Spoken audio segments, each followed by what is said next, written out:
Bida, Shri Ayodhya Rami Reddy, Shri Birendra Prasad Vaishya, Shri Ghanshyam Tiwari, Dr. Lakshmikant Vajpayee, Shri Sushil Kumar Modi, Shri Aditya Prasad, Shri Shambhu Saran Patel, Shri Derek O'Brien.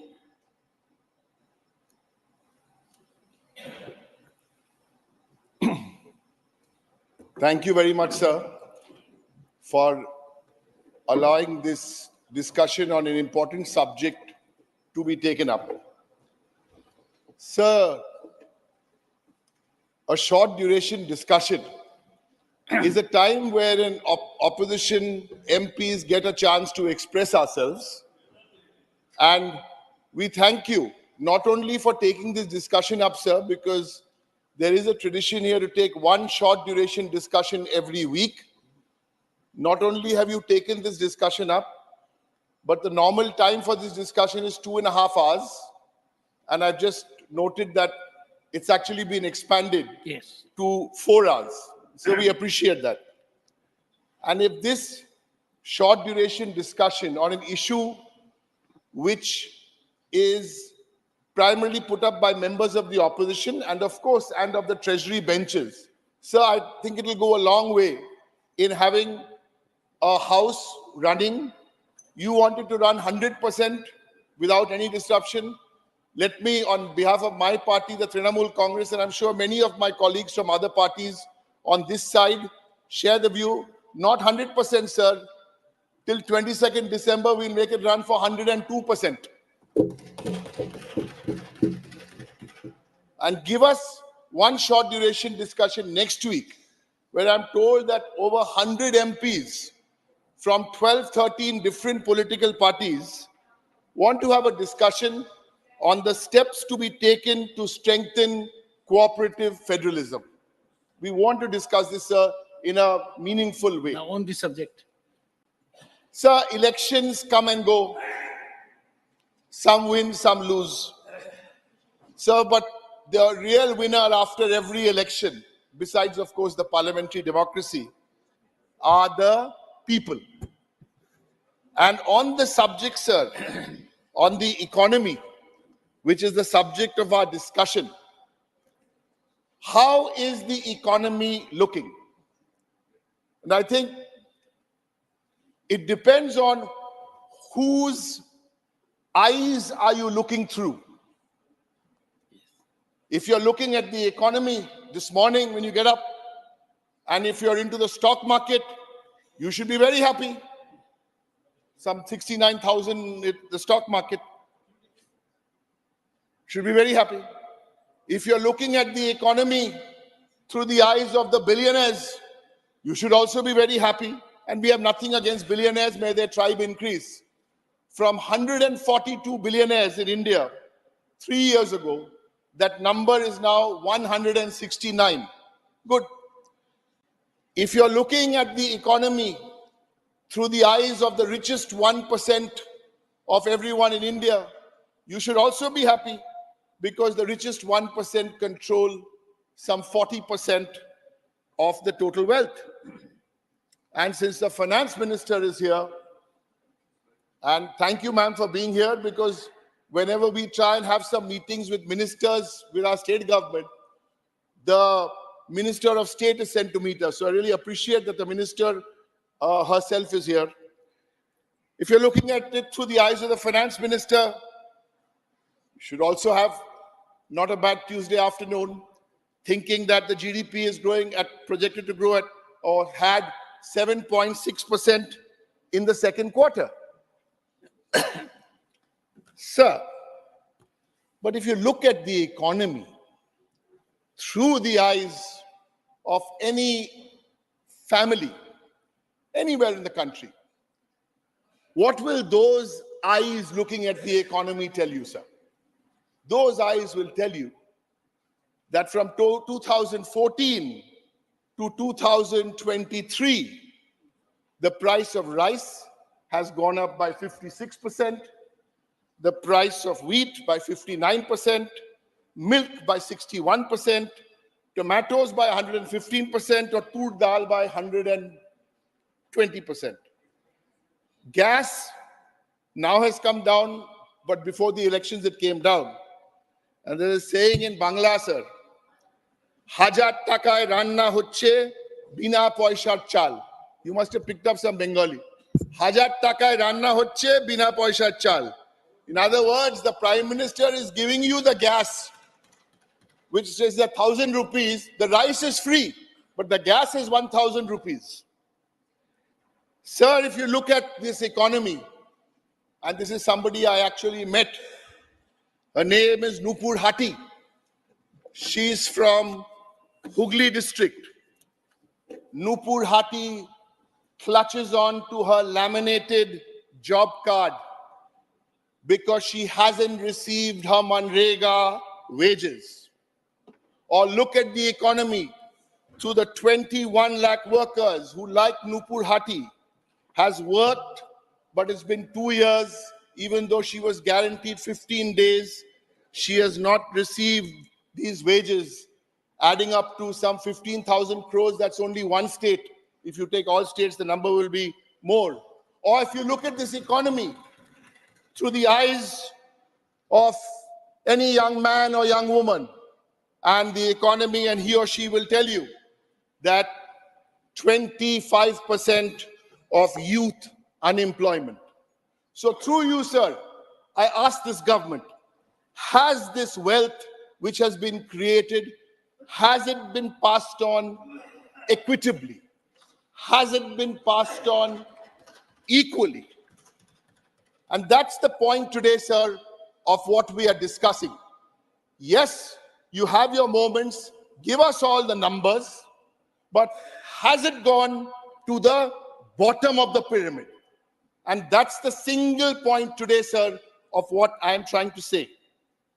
And tell us, Madam Finance Minister, rural inflation higher than urban inflation for the first time in 6 years. And this is not election rhetoric. These are hard numbers. Household savings depleting. It is at a 50-year low in 22-23. Farmer welfare. We have to ask ourselves, why are 150 farmers committing suicide every day? Sir, yes, let the stock market go up, let the billionaires go up, sir, but spare a thought, or more than a thought, for the marginalized, for the vulnerable. India has the world's highest number of poor people at 23 crores. This is what this debate on the economy should be about. The bottom 50% of our population possess only 3% of the wealth. Sir, and on a Tuesday afternoon in this plush-looking glitzy building, we must remind ourselves why 3 out of 4 Indians cannot afford a healthy, balanced diet. Or, worse still, why 2 out of 3 children in India under the age of 5 die of hunger. Sir, this is not the time to talk about what happened 70 years ago and what happened 60 years ago. That's why, without doing any politics, we are presenting some numbers, and we want the government to address these issues and find solutions to these issues. Many promises have been made. I'm not going there today because on the promises and the delivery, I want to stick very, very clearly with the economy.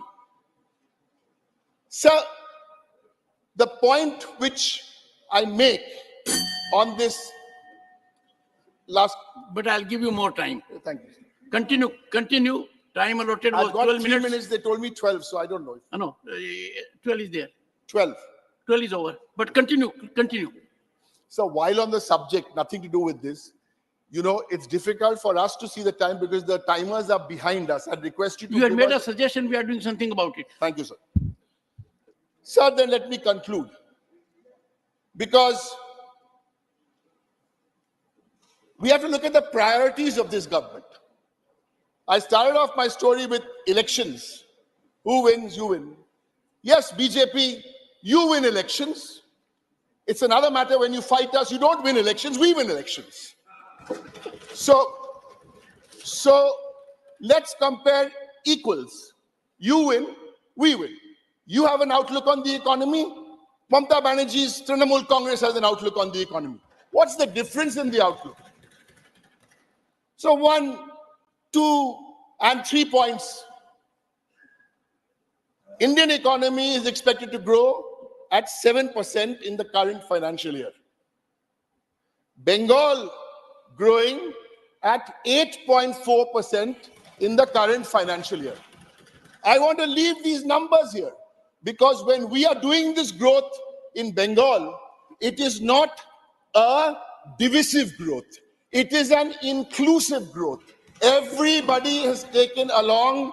And so let me just finish, then you can share. I'm just in the middle of a thought. It is because you had a good governor for 3 years. Go ahead. Yes. Let me confirm, sir. That's the only reason all this happened.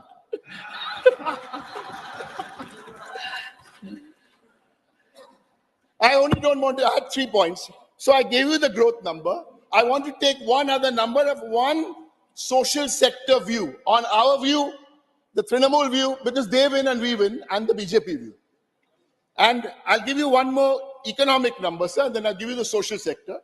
On the All India Index of Industrial Production, the national average 22-23 is 5%, and Bengal's growth on this has been 8%. So this is the economy. And I'll end with one more example. As I said, it's just one example on the outlook. You have your Beti Bachao program. And in the outreach for that program, about 80% of your budget for the program is for publicity and advertising. My question is, will this government and the answer tell us how many women's lives were actually touched by this program? In Bengal, which the United Nations acknowledged, we have a program called Kanyashri. If you ask me how many lives were touched, I will give you an exact number. 78 lakh women benefited. Sir, I'll conclude by saying that yes, you win, we win. You have a view on the economy. We have a different view on the economy.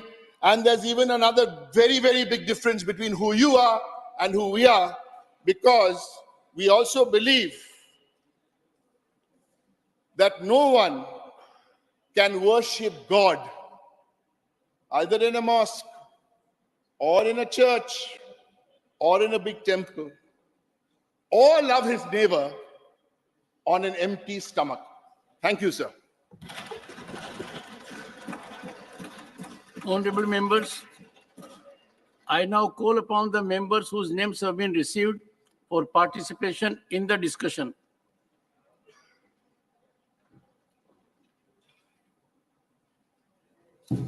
Dr. Sudhanshu Trivedi.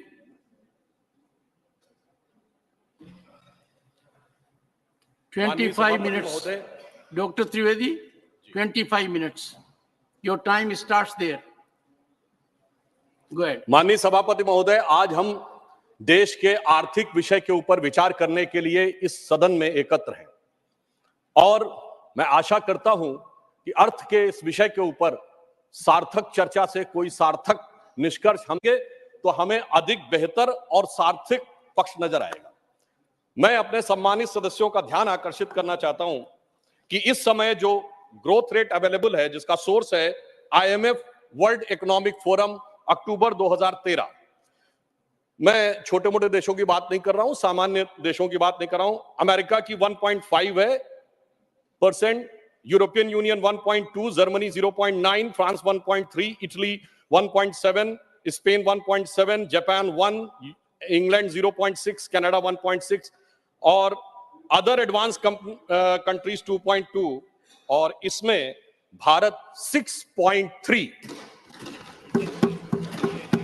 अब ये अक्टूबर 2023 का है और इतना ही नहीं मान्यवर, चुनौतियां कितनी बड़ी हैं इससे समझना चाहिए कि अमेरिका में सिलिकॉन वैली बैंक और सिग्नेचर बैंक, दो बड़े बैंक डिफॉल्टर हो गए। चाइना में वहां की सबसे बड़ी रियल एस्टेट कंपनी एवरग्रांड डिफॉल्टर हो गई। यह सामान्य बात नहीं है, दुनिया के दो बड़े देशों में इतनी बड़ी आर्थिक चुनौतियां हैं और उनके बीच में से मैं विनम्रता से पूछना चाहता हूं, हमारे यहां क्या कोई ऐसी स्थिति का आपको कोई उदाहरण मिला है? यह दर्शाता है कि इन विपरीत परिस्थितियों में हम किस प्रकार से आगे जा रहे हैं। अभी माननीय डेरेक ओब्रायन जी ने जो बात कही थी मनरेगा के संदर्भ में, तो मैं ये भी जरूर स्मरण कराना चाहता हूं कि भारत सरकार ने जो जो जानकारियां मांगी थी वो भी किस रूप में पश्चिम बंगाल की सरकार ने दी है वो भी सामने आ जाता तो और भी बेहतर था। अब मैं ये बताना चाहता हूं कि भारत के बारे में जब अगर आईएमएफ ने कहा है कि इंडिया की प्रोजेक्टेड ग्रोथ रेट 11.5% होगी, चाइना की 8% हो सकती है, यूएस की 5.1, ये वर्ल्ड इकोनॉमी को लीड करेंगे। अर्थात अब हम वर्ल्ड इकोनॉमी के लीडर के रूप में उभर कर सामने आते जा रहे हैं। और ये क्यों हुआ है? ये इसलिए हुआ है कि माननीय प्रधानमंत्री श्री नरेंद्र मोदी जी ने पिछले 9 वर्षों में जिस प्रकार की व्यवस्थित नीतियां बनाई हैं। मुझे स्मरण है कि जब जनधन अकाउंट खोलने की बात आई थी तो उस समय बहुत से अधिकारी वर्ग और व्यवस्था का वर्ग ये मानने को तैयारी नहीं था कि इतने जनधन अकाउंट खोले जा सकते हैं। आज 50 करोड़ से अधिक जनधन अकाउंट हैं और जिसमें सिर्फ धनवान लोगों के नहीं है, सामान्य लोगों के भी अकाउंट हैं, जिसमें डिपॉजिट अगर देखा जाए तो 51.5% ऑफ द फाइनेंशियल सेविंग है, पीएफ में 26% की फाइनेंशियल सेविंग है, इंश्योरेंस में 17% की फाइनेंशियल सेविंग है, अर्थात हमारा 94.8% सेविंग बिल्कुल सेफ सेक्टर में है।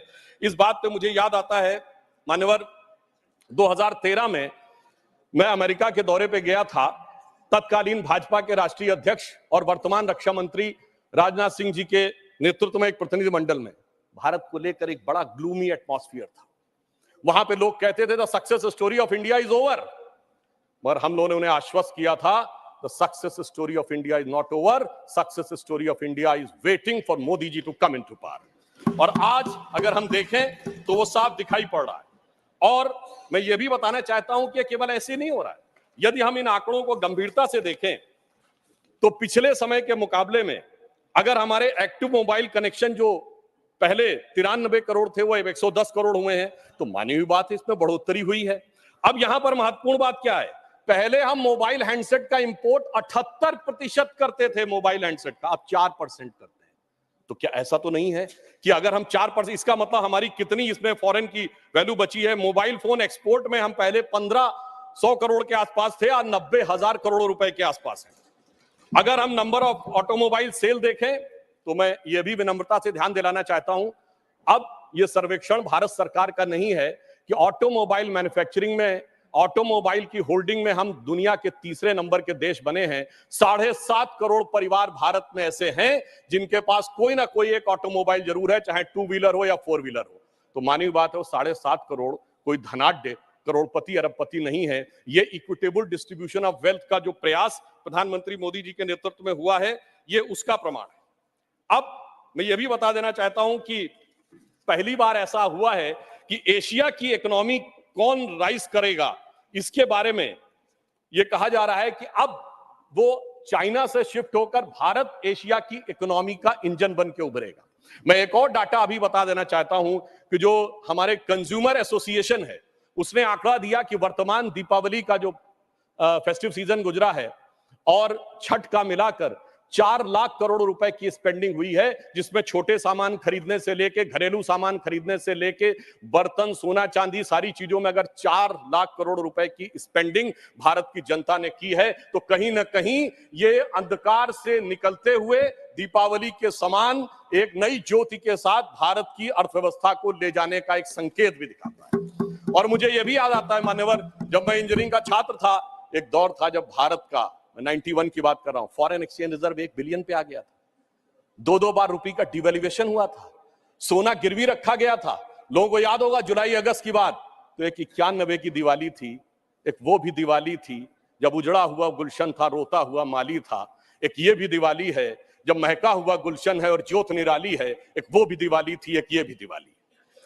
अब मैं यह भी कहना चाहता हूं कि अगर हम केवल कुछ आंकड़ों को देख लें कि हमारे बारे में दुनिया के जो बड़े बड़े आर्थिक विशेषज्ञ हैं वो क्या कह रहे हैं। स्टैंडर्ड्स एंड पुअर कहता है, as China's economy slowing, the main engine of growth in Asia Pacific moved away from the world's second largest economy to South Asia and Southeast Asia, and Indian economy is expected to power ahead the next years of leading growth in the region.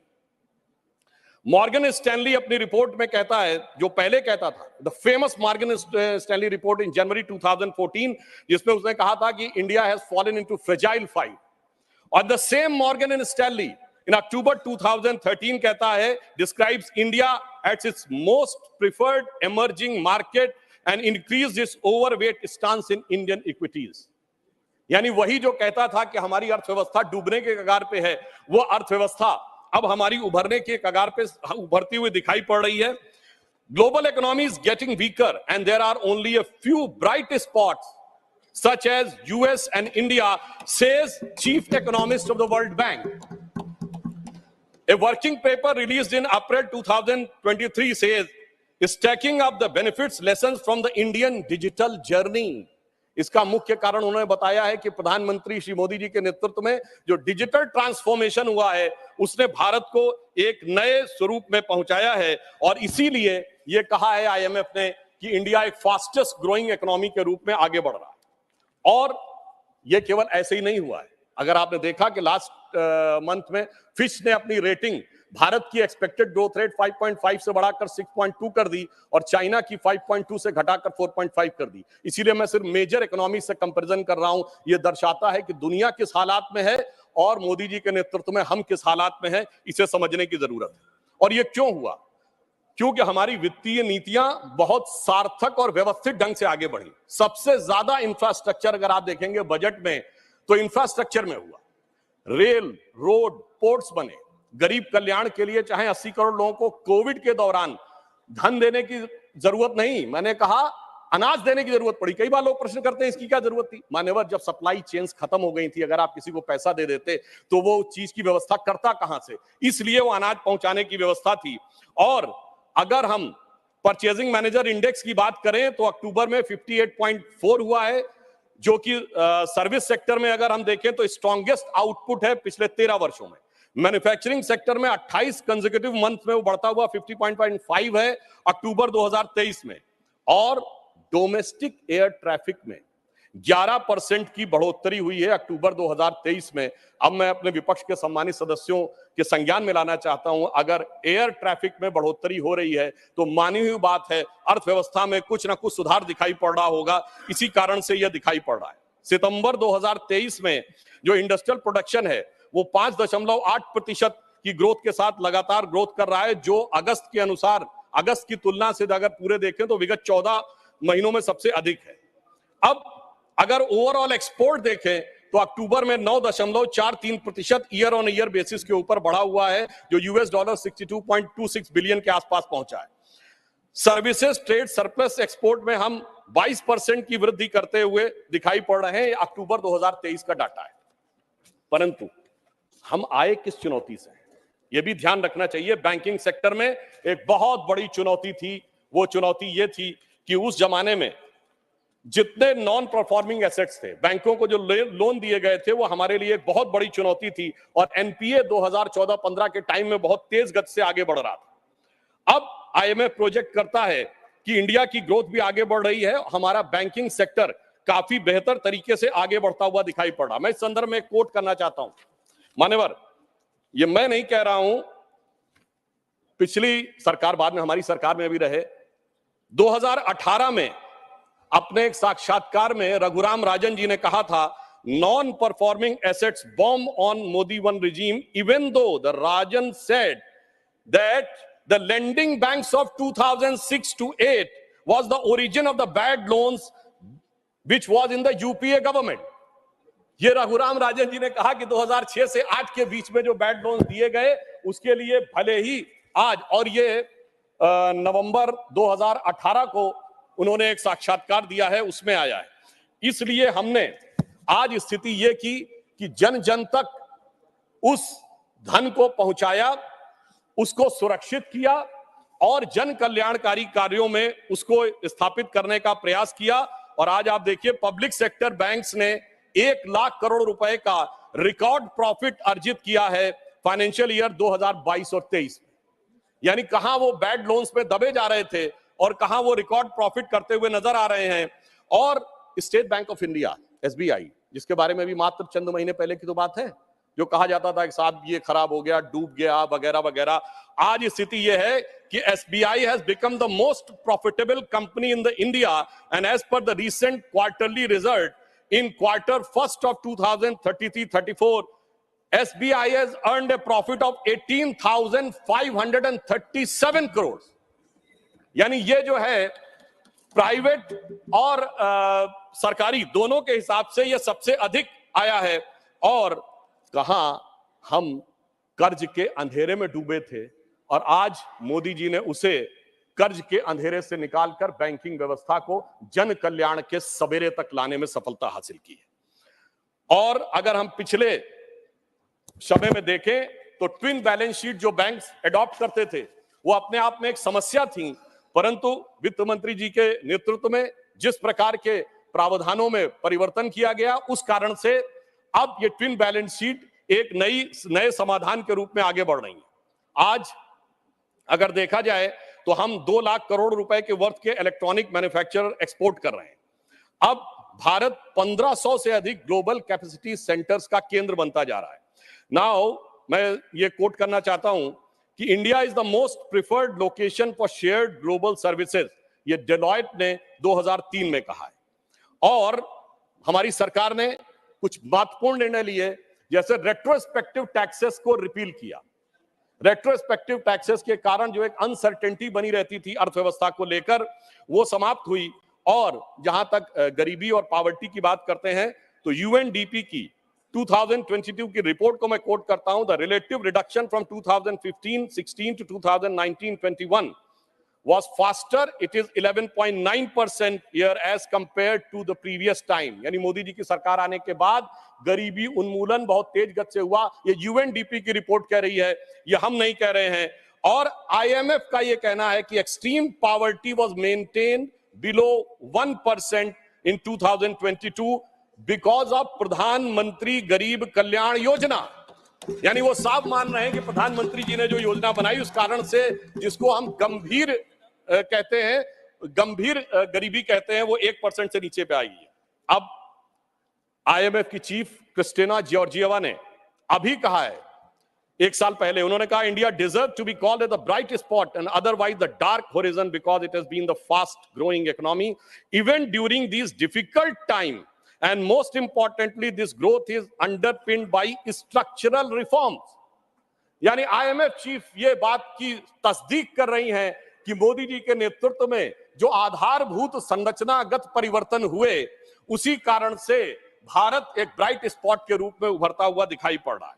और जो inflationary pressures हैं उसको देखते हुए भारत ने तुलनात्मक दृष्टि से महंगाई पर सबसे बेहतर नियंत्रण पाने में सफलता हासिल की है। ये कौन कह रहा है? ये कह रहे हैं mister Noel Quinn, who is a group chief executive of the HSBC, और ये उन्होंने 2022 में कहा। मैंने इसीलिए सिर्फ वो बातें कोट करने का प्रयास किया जिनके के द्वारा ये समझा जा सके कि किस प्रकार से अर्थव्यवस्था की इन चुनौतियों में हम क्रमशः आगे बढ़ रहे हैं।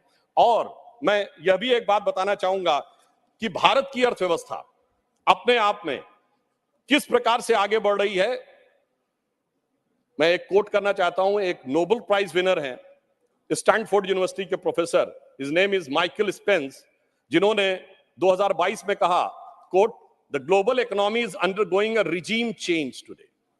India is outstanding performer now, it's a power house of digital and life science, rearms its thriving digital ecosystem, and India is instead a digital system replacing existing retail systems. Entrepreneurs, companies, and are building solution to integrate existing and sometimes very small retail business into a digitally enabled supply chains, making them more effective. अर्थात विश्व का जो आधुनिक supply chain व्यवस्था है, जो आधुनिक infrastructure है, उसको मोदी जी के नेतृत्व में जो डिजिटल ट्रांसफॉर्मेशन हुआ है, उसने एक बड़ा परिवर्तन लाने की स्थिति बनाई है। अब मैं यहां पर यह कहना चाहता हूं कि वर्तमान समय में यदि हम देखें तो हमने उस जिम्मेदारी का निर्वाह किया है कि गरीब के पास जरूरत पड़ने पे जीवन की आवश्यकताएं भी रहीं, विकास के नए सोपान भी बनते रहे, रेलवेज का मॉडर्नाइजेशन हो, 90% से अधिक इलेक्ट्रिफिकेशन हो गया हो, 70 से अधिक एयरपोर्ट बन गए हो, भारत चीन सीमा के ऊपर हैवी इंफ्रास्ट्रक्चर का निर्माण हो, वो भी किया है, कोविड वैक्सीन भी सबके लिए उपलब्ध कराया है, और इसके बावजूद आज पहली बार ऐसा मौका है जब G20 और G7 कंट्रीज में हम दुनिया में सबसे बेहतर स्थिति में नजर आ रहे हैं। मुझे लगता है कम से कम ईमानदारी से इस बात को समझने का प्रयास करना चाहिए। परंतु ये जानते हैं क्यों हुआ है? कारण यह है कि प्रधानमंत्री श्री नरेंद्र मोदी जी इस बात को भली भांति उन्होंने समझा कि उनका धन को किस मार्ग से व्यय करना चाहिए। मैं कोट करता हूं, हमारे धर्मशास्त्रों में कहा गया है, धनात् धर्मः तथा सुखम। धन वही सुख का कारक होता है जो धर्म के मार्ग से व्यय होता है, यानी जो जिसका धर्म है उसको सही दिशा में, गरीब के लिए, विकास के लिए। मगर क्या बताएं मान्यवर, जो लोग धर्म के समूल नाश का संकल्प लेते हो, उनके लिए जो संपत्ति है वो भी विपत्ति बन जाती है और वो सुख कारक बनने के रास्ते पर नहीं चल पाती। परंतु मैं कहना चाहूंगा कि मोदी जी के नेतृत्व में उन्होंने जैसी युक्ति बनाई है, उस कारण से जो आर्थिक विपत्ति थी वो अब संपत्ति की तरफ बढ़ती हुई नजर आ रही है। अब यहां पर मैं एक और बात भी कहना चाहूंगा मान्यवर, कई बार लोग ये कहते हैं कि साहब आप लोग आर्थिक विषय की बात करते हैं, मगर मैं ध्यान दिलाना चाहूंगा कई बार आर्थिक विषयों की बात करते करते लोग किसी दूसरे विषय पे चले जाते थे। मैं ये याद दिलाना चाहता हूं कि एक दौर था मान्यवर जब भारत की अर्थव्यवस्था का मजाक उड़ाया जाता था। क्या कहा जाता था? ये 2% से ऊपर कभी ग्रो ही नहीं कर सकते। इसको कहा जाता this is the Hindu growth rate. ये कह के हमारा मजाक उड़ाया जाता था कि ये कभी 2% से ऊपर ग्रो नहीं कर सकते मान्यवर। मगर जब से हम लोग आए हैं, यानी जो लोग कहते हैं कि उन्हें हिंदू ग्रोथ रेट ज्यादा अच्छी लगती थी, अब ये 7.8% की हिंदुत्व की ग्रोथ रेट है, क्योंकि अब वो लोग आए हैं जो हिंदुत्व में विश्वास करते हैं। और मैं ये भी एक याद दिलाना चाहता हूं, इसे कोई संयोग माने या दैव योग माने, मान्यवर जब भारत स्वतंत्र हुआ, इस बार की दीपावली के लिए मैं एक और बात भी कहना चाहूंगा, एक नया परिवर्तन भारत का जानते कैसे आया? ये सब कुछ जनता के सहयोग, समर्थन और मोदी जी की युक्ति के साथ तो हो ही रहा है। एक नया स्वरूप भी भारत का उभर रहा है। वो क्या है? जब मान्यवर देश आजाद हुआ तो उस समय भारत की अर्थव्यवस्था पे ताला लगा हुआ था। हमारे तुरंत विपक्षी लोग कहते साहब कुछ था नहीं, बहुत कुछ हम कर नहीं सकते थे। और जब ताला खुला उस समय श्री राम लला विराजमान भी ताले में ही थे। जैसे ही राम मंदिर का आंदोलन शुरू हुआ, अर्थव्यवस्था के अंदर भी नया परिवर्तन शुरू हुआ। 90 से 92 का ही दौर है अर्थव्यवस्था में भी बदलाव का, भारत की अर्थव्यवस्था के खुलने का, भारत की राजनीति की व्यवस्था के भी बदलने का। और यही वो दौर है जिस समय विवादित ढांचा भी गिरा और नेहरूवियन मॉडल भी समाप्त हुआ। यानी अगर आप देखें तो वो दौर था जब फॉरेन एक्सचेंज रिजर्व भी 1 बिलियन पे था। परंतु मैं ये याद दिलाना चाहता हूं, कुछ लोग लगेगा ये तुलना है क्या, तो मैं ये भी याद दिलाना चाहता हूं, उसके बाद एक बड़ा दौर आया जब 2003-4 में, आप याद करिए, हम करंट अकाउंट सरप्लस कंट्री बने। 2003-4 के चौथे क्वार्टर में हम सबसे तेजी से बढ़ने वाली अर्थव्यवस्था हुई और इंडिया सक्सेस स्टोरी 2003-4 में कही जाने लगी। यही वो दौर था जब खुदाई हुई और 70 खंबे निकले थे, जहां से साबित हो गया था कि श्री राम लला विराजमान के पास ही वो मंदिर है। अब आप आइए साहब, उसके बाद 2019 में जब जजमेंट आया तो तब 1 बिलियन था, जब खंबे निकले तो फॉरेन एक्सचेंज रिजर्व 100 बिलियन था, अब मोदी जी के नेतृत्व में 500 बिलियन पहुंच गया। और इतना ही नहीं मान्यवर, अब जब राम मंदिर बनने जा रहा है तो हम 5वीं बड़ी अर्थव्यवस्था है, चौथे बड़े स्टॉक एक्सचेंज है, तीसरे बड़े ऑटोमोबाइल मैन्युफैक्चरर हैं, दूसरे बड़े मोबाइल के मैन्युफैक्चरर हैं, इंफ्रास्ट्रक्चर में इन्वेस्ट करने वाले हम नंबर 1 के देश हैं और चांद के छूते कोने को छूने वाले देश भी बन गए। और अब अगर आप देखें तो हम G20 में सबसे ऊपर बढ़ते चले जा रहे हैं। ये कह के मैं सिर्फ ये बताना चाहता हूं, कुछ ऐसे संयोग होते हैं जिनको देखने के लिए एक अलग दृष्टि चाहिए, जिसके लिए रामचरितमानस में एक चौपाई है कि सुमति कुमति सबके उर रही, यानी अच्छी मति और बुरी मति सबके मन में रहती है। नाथ पुराण निगम यह कहीं, ये पुराण और उपनिषद ये बताते हैं, और जहां सुमति तहां संपत्ति नाना, जहां कुमति तहां विपत्ति निधाना। तो इसलिए जो जो हम धनात धर्मात तथा सुखम की दृष्टि के साथ संपत्ति बढ़ते गए, वहां इस देश में संपत्ति आती गई। On the lighter note and on the serious note मैं ये भी कहना चाहूंगा, हम सब चाहते हैं कि भारत वर्ल्ड की नंबर 1 की इकोनॉमी बने और मां लक्ष्मी की कृपा इस देश पे बनी रहे, पर मां लक्ष्मी भी कमल पर ही विराजती है। और मैं अंत में ये कहना चाहता हूं कि इस बात को भली भांति समझ लीजिए, आप जितने आरोप प्रत्यारोप मोदी जी के ऊपर लगाते हैं, आप देखिए पूरी दुनिया में एक सुनामी आई हुई है। चाइना अमेरिका जैसे देश जूझ रहे हैं। ब्रिटेन में यह कहा जाता है कि जब जाड़े का मौसम आ गया है कि they have hardly money either to heat और टू ईट, यानी या तो खा लो या बिजली का बिल पेमेंट कर लो। उस दौर में मैं अगल बगल वालों की बात नहीं कर रहा हूं कि श्रीलंका और पाकिस्तान में क्या हो गया। जनाब, हमारा कैप्टन कितनी कुशलता के साथ इस सुनामी से भरी लहरों में लेके जा रहा है, मगर क्या कह रहे हैं विपक्ष वाले, अरे अगल बगल के पलटे जहाजों को मत देखो, दूर दराज के डहते जहाजों को मत देखो, ये जहाज के अंदर मुझे कुछ हिचकोले क्यों नजर आ रहे हैं उसके ऊपर देखो। तो मैं उनके लिए कहना चाहूंगा अपनी सरकार की तरफ से, और देखिए ये भी एक संयोग है, जब मैंने राम मंदिर की बात कही, संयोग से इस समय हमारी वित्त मंत्री जी के नाम में भी सीता भी है, रमण भी है और निर्मल भी है, यानी नई दिशा में आगे बढ़ रहे हैं। तो हम मोदी जी की तरफ से आपको एक लाइन कहना चाहेंगे अर्थव्यवस्था पे, जो आप लोग कहते हैं कि हमें इल्जाम मत दीजिए, बहुत अफसोस होता है, हमें इल्जाम मत दीजिए, बहुत अफसोस होता है, बड़ी तरकीब से कश्ती यहां तक लेके आए हैं, बदल देते हैं हम दरिया की लहरें अपनी हिम्मत से, आंधियों में भी अक्सर चिराग हमने जलाए। और फिर मैं एक बिंदु और कहकर, एक पंक्ति और कह के बात को समाप्त करता हूं। G20 में जो लोगों ने देखा उससे बहुत साफ दिखाई पड़ रहा है कि अब हमारे साथी समझ पाए न समझ पाए, भारत की जनता उसे समझ रही है और वो उत्तरोत्तर उस दिशा में आगे आ रही है जो नए भारत का स्वप्न मोदी जी के नेतृत्व में साकार होता दिख रहा है। तो मैं ये कहता हूं कि स्वप्न देखा था कभी, वो आज हर धड़कन में है। हम अर्थव्यवस्था के जो स्वरूप में जा रहे हैं, स्वप्न देखा था कभी, वो आज हर धड़कन में है। एक नया भारत बनाने का इरादा मन में है और बढ़ रहे हैं हम प्रगति की ओर, उस रफ्तार से कर रहा है विश्व भी हमको नमन उस पार से। धन्यवाद।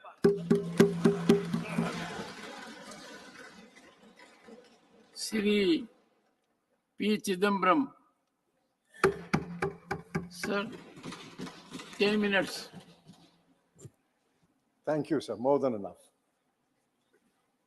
So after listening to the learned professor of Lucknow University, I'm sure that all of us are convinced that Amrit Kal has begun. And by going the number of times he was applauded by the treasury benches, I think he should be in line for a ministership now. I wish him well. If all is well in the world and God is in his heaven and India is growing at the fastest rate in the world, why is the impact of that growth not felt on the ground? This is the question which my friend Derek asked, and I try to supplement that in the few minutes I have. We are a large economy. We are growing at the fastest rate in the world. We are innovative. We have the largest FDI coming into the country. But why is it not seen on the ground? And I specifically want to ask, why is it not seen in the inflation numbers and the unemployment numbers? Let's take only those two.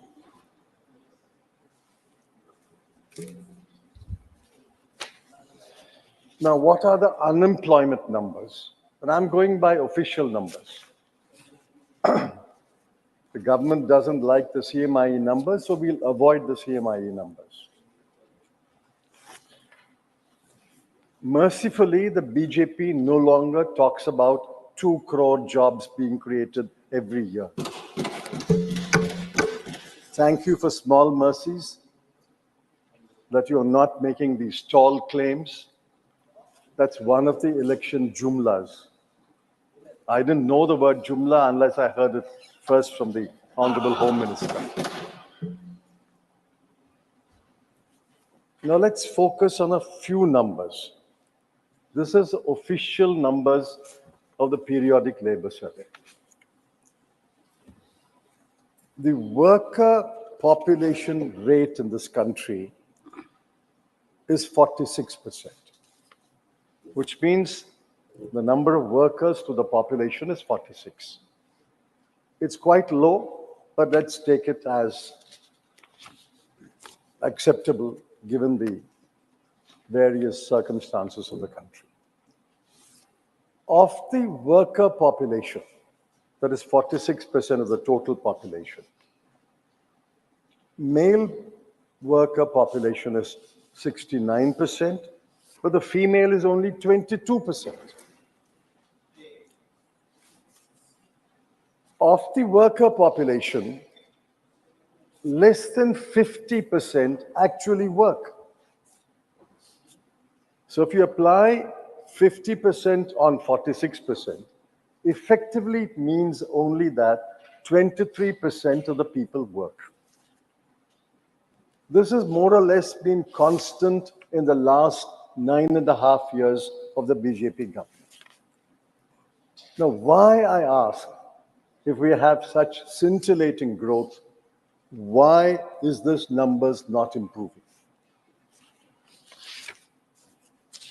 Now, my learned friend Derek O'Brien gave the numbers. In the age group 15 to 24, the unemployment rate is 23.22. Among graduates under the age of 25, the unemployment rate is 42%. Graduates between the year 25 to 29, it is still 23%. Graduates between the years of 30 to 34, it is close to 10%. It's 9.8%. A graduate in this country, and I spoke at a college, I said, I'm not frightening you, but you will graduate here. But unfortunately, 1 out of 4 will be unemployed. And even until the age of 35, 1 out of 10 will be unemployed. Why is this spirited growth, scintillating growth, not turning into jobs? That's the first question I'm asking. And keep in mind, most employment in this country is self-employment, 57%. Regular wage employees has declined from 24% to 21%. Apart from the quantity, the quality of employment is also poor. So I want the government to answer, why is this 10-year splendid period not reflecting in employment figures? The second one is about price rise. And on price rise, yes, inflation has come down in the last couple of months. I'm not disputing that. But please remember that even today, the CPI inflation is above the tolerance limit of 4 to 6% of the RBI. Food and light inflation is 4.3. Fuel and light inflation is 4.3.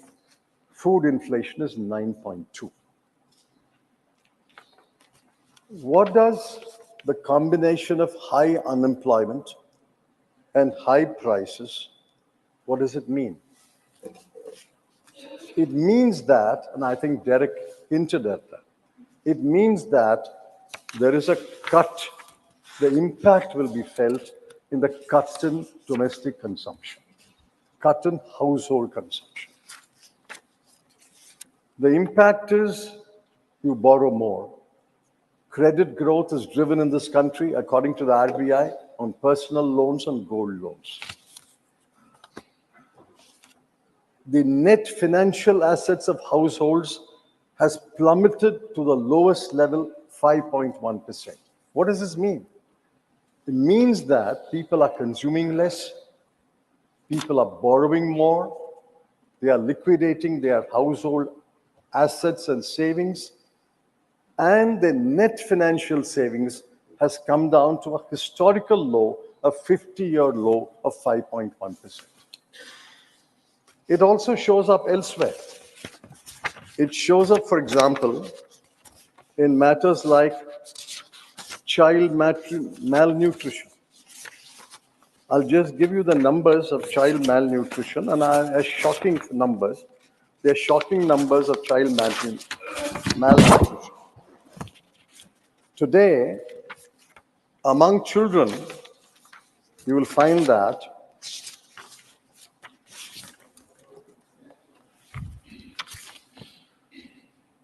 16.3% of children are undernourished, 19.3% of children are wasted, 35.5% of children are stunted. It shows up again in the food that the children get. And add to that Derek's numbers, under the age of 5, so many people die because of hunger. Why is it not showing up in consumption? It also shows up in education. Their mental growth. Today, in a class 8, only 70% of the children can read a class 2 text.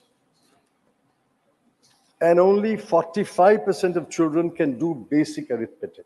In class 8, you can't do basic arithmetic, you can't read a class 2 text. So ultimately, the question is, who is this government for? Is it for the poor, or is its policy so skewed that it is favor of the rich? The numbers are undisputed. I have not seen a single government spokesman dispute these numbers. 23 crore people of India are poor when the poverty bar is very low. Poverty bar is 1,286 rupees per month per person in urban areas and 1,089 rupees per month per person in rural areas. With such a low poverty bar, 23 crore people are poor. And it shows up in inequality. The bottom 50% owns 3% of national wealth and gets 13% of the national income. And the top 5% owns 60% of national wealth, and top 1% holds 22% of the national income. So ultimately, this growth is unacceptable. This kind of growth is unacceptable. We need more balanced growth. But then I end with the final question that I've been asking the government for many, many months, for which I have not got an answer. I hope I will get an answer today. In 91-92, India's GDP was 25 lakh crore. In 12 years, in 2003-04, it doubled to 50 lakh crore, doubled. In 10 years, under UPA, it doubled to 100 lakh crore, 25 to 50 to 100. I ask one simple question. If you are growing at such a fast rate, such a record-breaking rate? Will you 100 lakh crore? The finance minister, honorable finance minister, knows the answer. I know the answer. You know the answer. But I want the honorable finance minister. I No. want the honorable finance minister to No, say the answer whether the is economy. the answer is known to the finance minister, the former finance minister. I'm out of it. whether the GDP will double in their Amrit Kal period under the NDA government. Will it grow to 200 lakh crore by March 2024? And I want the Honorable Finance Minister to answer that question. Thank you, sir. Dr. Kani Moji, NVN Somu. Honorable Ma'am, Chairman, sir. 9 minutes. Yes, sir. Honorable Chairman, sir. I'm wondering the timing of the discussion on the economic situation in the country. In today's Hindu business headlines, we had a headline stating that Indian banks writes off rupees 10.6 lakh crore in 5 years, and 50% of that is being linked to the large corporates. This is how the corporates gets their freebies, is one thing which we have to make a note.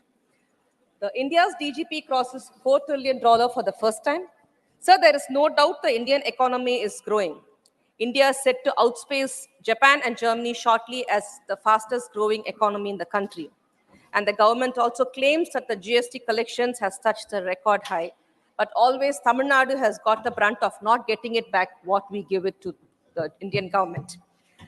But the pertinent question of whether the fruits of the GDP growth has reached the India's poor and lower middle class. No, the government has failed miserably in managing the economy. What is the use of boasting that India's foreign exchange reserves have increased?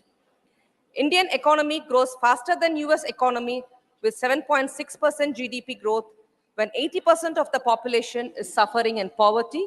It's not a boon, it's a curse.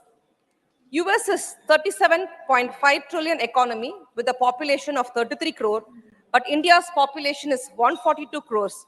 In terms of per capita GDP, India ranks 139th in the world, and India's external debt is 172 lakh crores.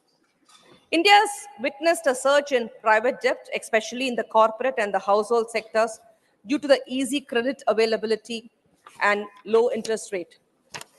During the UPA's 10-year rule, only rupees 2.20 lakh crore was written off.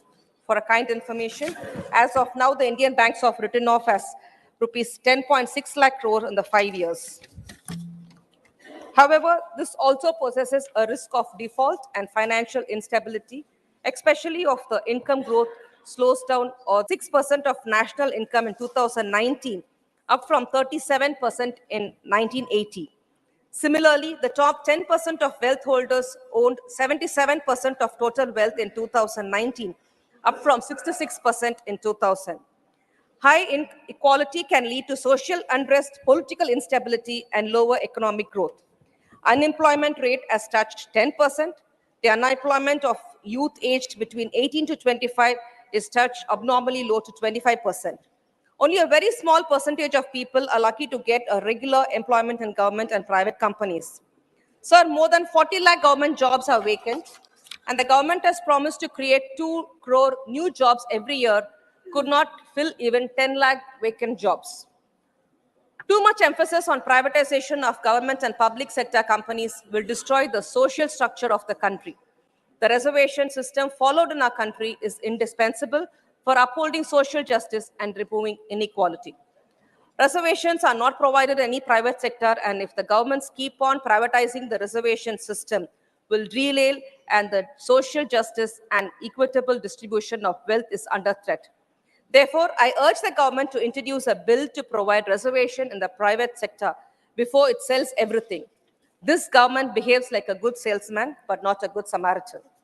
The economic disparity and the social inequality is witnessing a worst phase in independent India. When the world thrives on dollar economy, the continuous fall in the value of Indian rupee against US dollar can do a lot of bad than good. My senior colleagues in Treasury benches criticized vehemently the then government's failure to provide a stable rupee in 2013.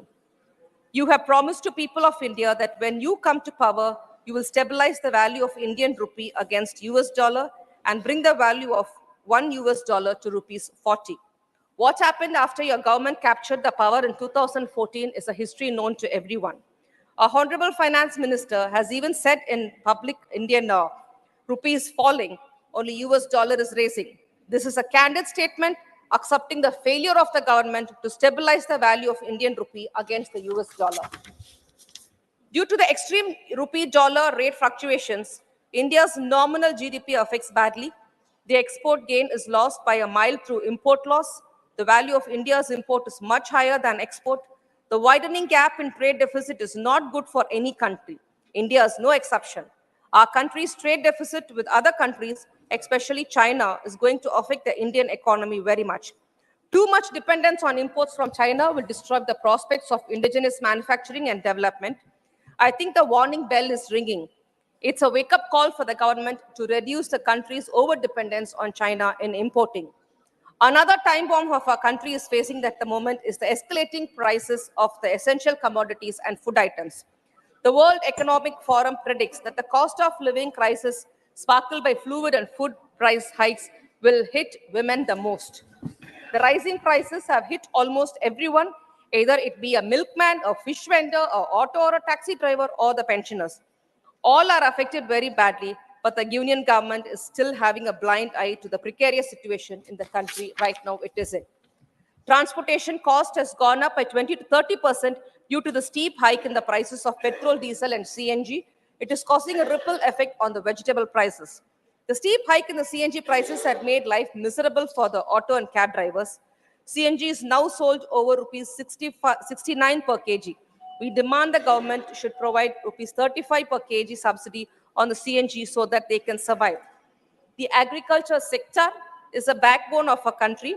Nearly 70% of the total population thrives on agriculture and agro-based activities. The government once claimed that it will double the farmers' income has done too little to save the life of the farmers of this country. The increasing incident of farmers committing suicide is a national shame. The government should address the needs of the farmers as a top priority because the whole country depends on them. If the government can't stop its farmers committing suicide, if the government can't uphold social justice and socio-economic equality, if the government cannot control the escalating prices of essential commodities, if the government can't provide employment opportunities for 1/3 of its youth population, if the government can't provide affordable health care to its poor citizens, there is no point in boasting that our country is fastest growing economy in the world. Sir, among the Indian states, Tamil Nadu is the second largest economy and third largest exporting state, contributing 9% to the India's net exports. Under the dynamic leadership of our Honorable Chief Minister, through M.K. Stalin, the Industries Department of Government of Tamil Nadu is taking several proactive measures as several foreign companies interested in signing agreement with TIDCO, an industrial arm of the Government of Tamil Nadu. In Tamil Nadu, 179 projects at a cost of rupees 8.6 lakh crore relating to Tamil Nadu has been included in the National Infrastructure Pipeline. These projects will be implemented in the next 5 years. Thus, Tamil Nadu is emerging fast as a champion economy and advanced industrial state in the country. I urge the government to allocate adequate funds and to provide all necessary support to Tamil Nadu to release an unprecedented growth and pinnacle of success in economic growth, industrial development, and employment generation. Thank you, sir. Thank you, Dr. Kanimoji ji. Dr. Ashok Kumar Mittal ji, 9 minutes, 9 minutes. सभापति महोदय, आज मैं short duration discussion के माध्यम से अपने देश की अर्थव्यवस्था पर चर्चा करने जा रहा हूं। सबसे पहले मैं बताना चाहूंगा कि मैं एक हलवाई का बेटा हूं, एक दुकानदार का बेटा हूं। तो मैं आज जो इस पर चर्चा करूंगा, एक अर्थशास्त्री होने के नाते नहीं, एक आम आदमी पॉइंट के हिसाब से मैं इस पर चर्चा करना चाहूंगा। मुझसे पूर्व मेरे वरिष्ठ साथी बोल रहे थे, बता रहे थे कि हमारा देश फास्टेस्ट ग्रोइंग इकोनॉमी है, हमारा जीडीपी की ग्रोथ दुनिया में सबसे ऊपर है, हमारा किसान खुशहाल है, युवा को रोजगार मिल रहा है। और देश का विकास हो रहा है। लेकिन मैं वर्तमान में हमारी अर्थव्यवस्था को एक आम आदमी के माध्यम से एक्सप्लेन करना चाहूंगा 4 पंक्तियों में। तनख्वाह का कुछ रुपया राशन में गया, कुछ खर्च हुआ दवाई पर, थोड़ा बहुत लेन देन हुआ, बाकी खर्च हो गया बच्चों की पढ़ाई पर। मोहताज हो गया आम आदमी, फिर से पाई पाई पर। मोहताज हो गया आम आदमी, फिर से पाई पाई पर। समझ में नहीं आता कि क्या बोलूं देश भर की अर्थव्यवस्था पर। हमें सिर्फ फिगर्स नहीं देखने, हमें फैक्ट्स भी देखने होंगे। हम फास्टेस्ट ग्रोइंग इकोनॉमी है, लेकिन हमारे यहाँ 80 करोड़ से अधिक लोग अभी भी गरीबी की रेखा से नीचे हैं। पिछले सप्ताह भारत सरकार ने इनिशिएटिव लेते हुए 80 करोड़ लोगों को मुफ्त राशन देने की सुविधा अगले 5 वर्ष के लिए बढ़ाई। बहुत बढ़िया किया, लेकिन इसका दूसरा पहलू देखें कि ये जाहिर करता है कि अभी तक 80 करोड़ लोग गरीबी से ऊपर नहीं आ पाए कि उनको मुफ्त राशन देना पड़ रहा है। हम ग्रोथ को जीडीपी से एक्सप्लेन करते हैं, जीडीपी का, लेकिन एक आम आदमी का क्या मतलब जाता है? गैस, डीजल, पेट्रोल, क्योंकि इसी से उसका घर चलता है और इन सब की कीमतें लगातार बढ़ती जा रही हैं। हमने G20 का बहुत सफल आयोजन किया, ये गर्व की बात है। लेकिन जब हम दूसरी तरफ देखें, ग्लोबल हंगर इंडेक्स में हम 121 देशों में से 111वें नंबर पर आते हैं। भारत सरकार का मिशन है कि आखिरी व्यक्ति तक विकास पहुंचना चाहिए, पर मुझे समझ नहीं आ रहा कि ऐसा क्यों नहीं हो पा रहा। कहा जाता है कि मानव शरीर 5 तत्वों से बना है, उसमें एक तत्व भी कम हो तो हम रोगी हो जाते हैं। ऐसे ही अर्थव्यवस्था जो भी मेरे हिसाब से 5 बुनियादी तत्वों से बनी है। सबसे पहले मैं दुकानदार भाई की बात करूंगा। हमारे देश में 10 करोड़ से ऊपर दुकानदार परिवार है, 10 करोड़ से ऊपर। उनके साथ साथ मैं एक सेल्फ हेल्प ग्रुप की बात करूंगा, जो हमारी 10 करोड़ से ऊपर महिलाएं, बहनें, माताएं सेल्फ ग्रुप चलाती हैं, 20 करोड़। दूसरी तरफ यहां हम जाएं, चांदनी चौक एशिया की सबसे बड़ी इलेक्ट्रॉनिक मार्केट है, और वहां पर 90% वस्तुएं चाइना की बनी हुई बिकी। मुझे समझ नहीं आता कि मेक इन इंडिया में हम अभी तक क्यों पीछे हैं। सिंपल आंकड़े बताते हैं, भारत चाइना से 57.51 बिलियन का इंपोर्ट करता है, और सिर्फ डॉलर 57 बिलियन डॉलर का इंपोर्ट करता है, और सिर्फ 9 बिलियन डॉलर का एक्सपोर्ट करता है। तो मुझे समझ नहीं आता ये हमारी कैसी आत्मनिर्भरता है। मल्टीनेशनल अमेज़न और दूसरी कंपनियों ने भारत में आके हमारे दुकानदार भाई, हमारे सेल्फ ग्रुप वालों का बुरी तरह से प्रॉब्लम में ला दिया है, क्योंकि यदि वो कोई भी सामान इनके थ्रू बेचते हैं तो 30% कमीशन हमें अमेज़न को देना जाता है, जो कि विदेशी कंपनियों के विदेशों में जाता है। हमारा दूसरा तत्व है किसान भाई। हमारे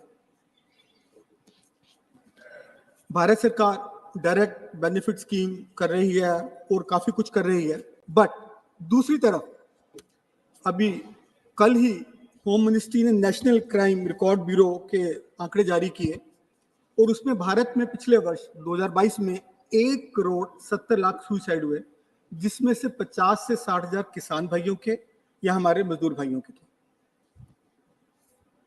वो ऐसा क्यों हो रहा है? वो ऐसे क्यों मजबूर हो रहे हैं? आउटस्टैंडिंग लोन्स, इन सब बातों की वजह से। और हर एग्रीकल्चर हाउस होल्ड पर 74,हजार रुपए का आउटस्टैंडिंग लोन है। तो मुझे लगता है ये एक चिंता का विषय है। हमारा तीसरा तत्व है हमारे युवा। हम यंग युवा, हमारे यहाँ यूथ है,